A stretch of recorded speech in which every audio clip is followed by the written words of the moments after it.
नमस्कार दोस्तों and I welcome you to global affairs. Now अभी हमने एक वीडियो सर्कुलेट होते हुए देखी जहाँ पे जो इजरायली प्राइम मिनिस्टर नेतन्याहू जी हैं वो यूएस पे निशाना सा मतलब यूएस को रिजेक्ट करते हैं इंडिया का नाम लेते हुए।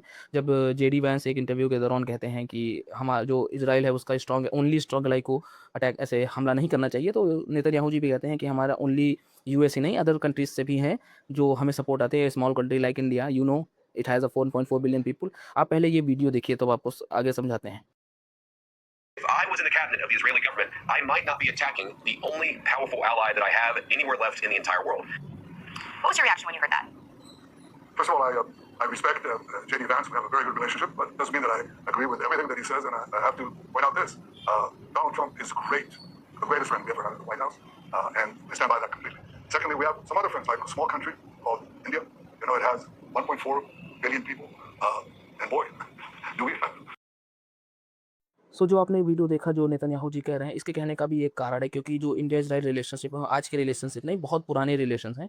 सो आइए हम जानते हैं, आगे चल के हम जानते हैं कि जो इंडिया इजराइल रिलेशनशिप है वो आज का नहीं बल्कि इतिहास में धीरे धीरे वो डेवलप हुआ है। अगर आप देखेंगे तो 1948 में जो इजराइल था उसको इंडिपेंडेंट मिल गई थी, 1947 में इंडिया आज़ाद हुआ, ठीक उसके एक साल बाद। और इंडिया ने एक यूएन में पार्टीशन प्लान हुआ था इस्टेब्लिशमेंट के बाद इजराइल के, तो उस पर इंडिया अब्सटेन कर गया था वोटिंग करने से। तो ये हम कह सकते हैं कि ये पहला पॉइंट था जहाँ पे हमने इज़राइल का सपोर्ट किया था। उसके बाद अगर हम करें तो 1950 में इंडिया ने रिकॉग्नाइज़ कर लिया इज़राइल को। हालाँकि अगर आपको बता दें कि जो रिकॉग्निशन है इज़राइल को लेके उसका प्रॉब्लम आज भी है। कई सारे देश ऐसे हैं, ज़्यादातर जो मुस्लिम कंट्रीज़ हैं, वो इज़राइल को अभी एक स्टेट के रूप में एक्सेप्ट ही नहीं करते हैं। जैसे कि हम एग्ज़ाम्पल लें पाकिस्तान का, पाकिस्तान अभी इज़राइल को रिकॉग्नाइज़ ही नहीं करता है। तो India one of the countries था, थर्ड वर्ल्ड कंट्रीज़ था जिसने इज़राइल को 1950 में एक इंडिपेंडेंट स्टेट को रिकॉग्नाइज़ कर लिया था। हालाँकि जो हमारे टाइज़ थे वो हमने बहुत लो रखे थे क्योंकि क्या है ना कि हमें एक बैलेंस बना के चलना था। उसके साथ-साथ हम नॉन अलाइनमेंट मूवमेंट जो नेहरू जी थे वो फाउंडिंग मेंबर थे नॉन अलाइनमेंट मूवमेंट के। नॉन अलाइनमेंट मूवमेंट क्या था कि जब हमारा देश आज़ाद हुआ 1947 के बाद जो वर्ल्ड वॉर सेकंड खत्म हुआ, तो दुनिया 2 आइडियोलॉजीज़ में डिवाइड थी।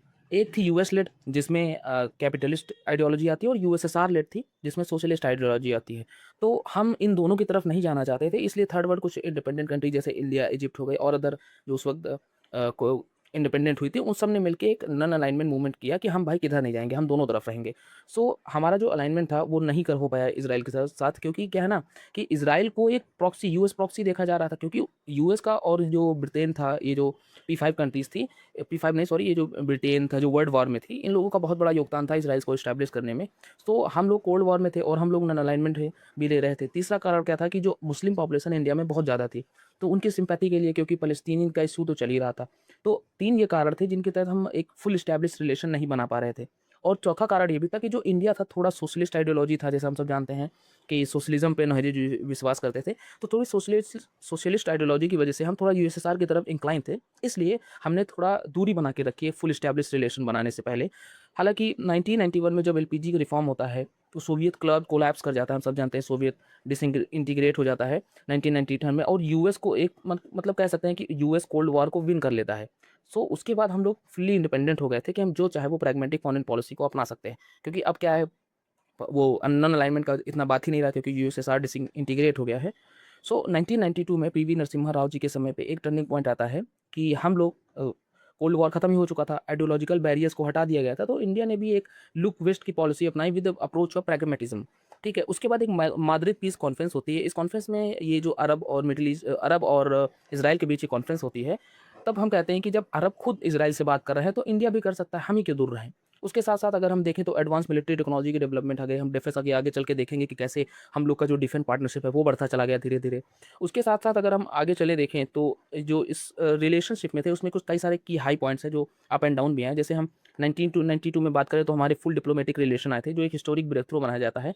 1950 में हमने इज़राइल को रिकॉग्नाइज़ कर लिया, पर एक तरीके से हम कह लें फुल्ली एस्टैब्लिश्ड रिलेशनशिप की शुरुआत 1992 में हुई। उसके बाद जो 1999 का कारगिल वार था, ये एक टर्निंग पॉइंट हम कह सकते हैं, क्योंकि इज़राइल ने एक क्रिटिकल एम्यूनेशन जैसे कि बाराक मिसाइल हो गया, यूएई हो गया, अर्जेंट बेसिस पे इंडिया को प्रोवाइड किया था। जैसा हम सब जानते हैं कि जो हम लोगों ने जब जीपीएस की पोजीशन मांगी थी यूएस से, तो यूएस ने रिजेक्ट कर दिया था। हमारी अपील को और देने से मना कर दिया था। पर उस वक्त इजराइल ने था जो सारी कुछ प्रोवाइड की, चाहे वो मिसाइल्स हों, टेक्नोलॉजी से लेते या फिर कोऑर्डिनेशन हो, हर एक चीज़ प्रोवाइड की। उसके बाद 2000 में हम आए तो जो हमारा डिफेंस कॉपरेशन है बढ़ा, क्योंकि हमने 1999 में देखा था कि ये ट्रस्टेड पार्टनरशिप है, और 2000 में हमारी जो डिफेंस पार्टनरशिप है काफ़ी तेज़ी से बढ़ी। हालांकि ये जो समय था ये अटल बिहारी वाजपेयी का था। इसके बाद इंडिया, अगर हम 2000 के बाद आके देखें तो जो इज़राइल था वो इंडिया का सेकंड लार्जेस्ट आर्म्स सप्लायर बन गया। Second largest arms supplier India का बनना एक बहुत बड़ी बात थी, क्योंकि हम सब जानते हैं हम एक काफ़ी बड़े इंपोर्टर रहे हैं अभी तक। अब तो यूक्रेन आ चुका है नंबर 1 पे। उसके बाद एक हिस्टोरिक शिफ्ट आता है 2017 में, जब PM prime minister Narendra Modi ji Bharat के पहले प्रधानमंत्री बनते हैं, जो 2017 में जाते हैं इज़राइल। ये पहले प्रधानमंत्री थे। 1950s में वो रिकॉग्नाइज हुआ, 1992 में रिलेशनशिप फुल्ली स्टैब्लिश हुए। स्ट्रैटेजिक रिलेशनशिप 2017 के बाद स्टैब्लिश हुआ, जब जो प्राइम मिनिस्टर नरेंद्र मोदी थी इनका विजिट होता है, और वहाँ पे 9 एग्रीमेंट, चाहे वो टेक्नोलॉजी हो, वाटर हो, एग्रीकल्चर से जुड़े हो, वहाँ पे साइन किए जाते हैं। उसके साथ अगर हम देखें 2017 के बाद तो कई सारे जो फ्रीक्वेंट आना जाना लगा रहा, चाहे वो नेतन्याहू भारत में आए या फिर प्रधानमंत्री मोदी गए इजराइल में, अभी हाल ही में कुछ महीनों पहले गए थे। इसके बाद अगर हम देखें तो ये चैलेंज कुछ सब ठीक नहीं चला, कई सारे अप एंड डाउन्स आए। तो डाउन्स भी आते हैं, जैसे कि एक सबसे बड़ा बोन ऑफ कंटेंशन रहा है फ़लस्तीन इशू हमारे बीच में लेके। फ़लस्तीन इशू में हमेशा इंडिया ने या तो अब्सटेन किया है इस मामले में, या तो हमने कोशिश की है कि एक मिड वे को हम बना के चलें। अगर हम देखें वोटिंग के तो 1948 से लेके 1991 में एक इंडिया ने हालाँकि हर बार वोट किया इज़राइल के अगेंस्ट इन द यूएन। कई सारे मुद्दे आए फ़लस्तीन को लेके, जहाँ पे इंडिया ने या तो अब्सटेन किया या तो अगेंस्ट गया इज़राइल में। अभी हाल ही में कुछ महीनों पहले एक वोटिंग हुई थी फ़लस्तीन को लेके, उसमें भी इंडिया ने अब्सटेन किया, और दूसरे बार में इंडिया ने अपोज़िट इज़राइल के जाके वोट किया। 1975 में इंडिया ने पीएलओ को रिकॉग्नाइज़ कर लिया था as a sole representative of Palestinian people 2002। फिर 2014 में हमने देखा कि इंडिया ने गाज़ा सीज़फायर वोट में यूएन राइट काउंसिल को लेके अब्सटेन कर लिया, तो उससे भी थोड़ा इज़राइल डिसअपॉइंट हुआ था। 2023-24 में इंडिया ने वोट पैटर्न जो यूएन पे था वो काफ़ी कॉम्प्लेक्स होता चला गया पोस्ट गाज़ा वार। कई जगह हमने अब्सटेन किया, कई जगह हमने ह्यूमैनिटेरियन सीज़फायर को सपोर्ट किया, और कई जगह हमने टू स्टेट सॉल्यूशन को सपोर्ट किया, जो इज़राइल ज़्यादातर उससे खफ़ा होता है। हालाँकि ये टर्मोइल जो पैलेस्टीनियन इश्यू, ये बोन ऑफ कंटेंशन हमेशा बना रहा है, और ये जब तक प्रॉब्लम ठीक नहीं होगी तब तक बना रहेगा। अगर हम इसके बात करें जो पैक्ट और एग्रीमेंट हम लोगों के मेजर एरियाज़ ऑफ कोऑपरेशन है, तो हमारा सबसे बड़ा कोऑपरेशन था डिफेंस का, जो 2000 मैंने बताया 2000 के बाद जो इज़राइल था वो सेकंड लार्जेस्ट सप्लायर बन के आया था इंडिया का। तो हमारा जो डिफेंस पार्टनरशिप है वो अभी भी है कई एरियाज़ में, चाहे वो बाराक मिसाइल हो या एमएसएम हो, जिसको डीआरडीओ और इज़राइल के एयरोस्पेस इंडस्ट्री साथ में मिलकर बना रही है। हेरोन सर्चर हो गए, यूएईज़ हो गए, फैल्कन्स हो गए, defence technology maritime security agreement भी हमने 2009 में साइन किया था। इससे एक फ्रेमवर्क बना कि हम जॉइंट जो है, चाहे वो इज़राइल हो, डीआरडीओ मिलके साथ में रिसर्च एंड डेवलपमेंट कर सकते हैं। स्पाइस 2000 स्मार्ट बॉम्ब हो गए थे, जो कि काफ़ी ज़्यादा यूज़ किए जा रहे हैं आईएएफ के द्वारा।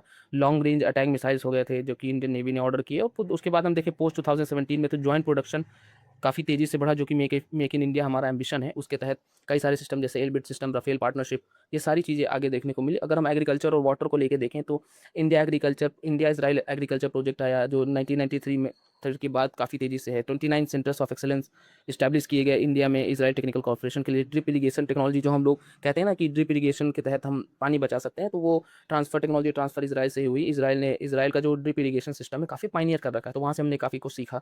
2017 में कई जगह पे एमओयू साइन किए गए, memorandum of understanding, water technology को लेके कोलैबोरेशन लेके, डिसैलिनेशन।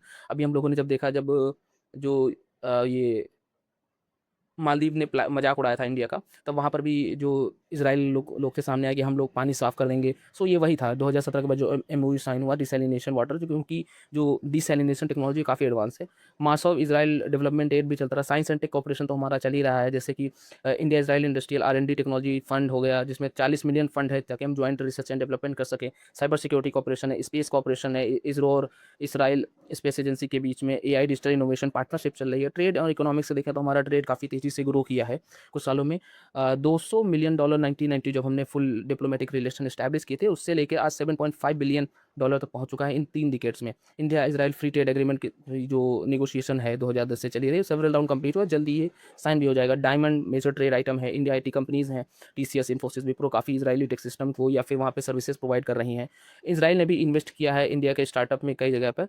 सो ये हमारे कुछ अप एंड डाउन थे। फिलहाल अगर हम अदर मूवमेंट और म्यूचुअल हेल्प की तरह देखें, जब जहाँ पे इंडिया और इजराइल ने एक दूसरे की हेल्प की है, तो वो कारगिल वॉर हो गया। 2001 के पार्लियामेंट अटैक में शेयर्ड इंटेलिजेंस की बात हुई थी, काउंटर टेररिज्म आउटपुट भी शेयर किए गए थे इसराइल के द्वारा। कोविड-19 के कोविड-19 के समय पे रैपिड शिपमेंट हुआ था मेडिकल इक्विपमेंट का। पोस्ट 26/11 का जो हमला हुआ था, इसमें इंटेलिजेंस शेयरिंग और कोऑर्डिनेशन बना के चले गए थे। उसके साथ-साथ एंटी टेरर ट्रेनिंग हुई है एनएसजी और एग्रीकल्चर के लिए हमने कई सारी चीज़ें की।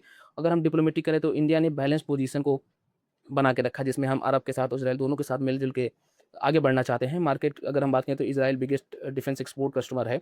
उसके साथ-साथ इंडिया ने इज़राइल के राइट टू डिफेंड इटसेल्फ में जो गाज़ा कॉन्फ्लिक्ट हुई थी, इसमें सपोर्ट किया था। कोविड में इंडिया ने सप्लाई की वैक्सीन को। टूरिज़्म एंड डायस्पोरा तो है ही, अगर हम सब देखें जो इज़राइल के ज़्यादातर जो घूमने आते हैं वो इंडिया में बहुत आते हैं। उसके साथ-साथ कई अदर एरियाज़ ऑफ ऑपरेशन भी हैं, जिसमें हम कह सकते हैं कि people to people ties strong है। अगर एक जो वो हुआ था, सर्वे हुआ था, उसमें कई सारे जो पॉजिटिव फीडबैक आए इंडिया की तरफ से। उसके साथ-साथ हमने अभी देखा जिसमें इज़राइल था, उसने 1 लाख इंडियन वर्कर्स को बुलाया था काम करने के लिए। उसके साथ-साथ कई सारे एरियाज़ थे, उसमें भी ऑपरेशन चल ही रहा है। काउंटर टेररिज्म में हो गया, एग्रीकल्चर रिवॉल्यूशन हो गया, डिफेंस में हो गया, स्ट्रैटेजिक बैलेंसिंग हो गया। इंडियन ज्यूइश कम्युनिटी काफ़ी ज़्यादा इज़राइल को प्रो इज़राइल मानी जाती है। सो ये हो गया।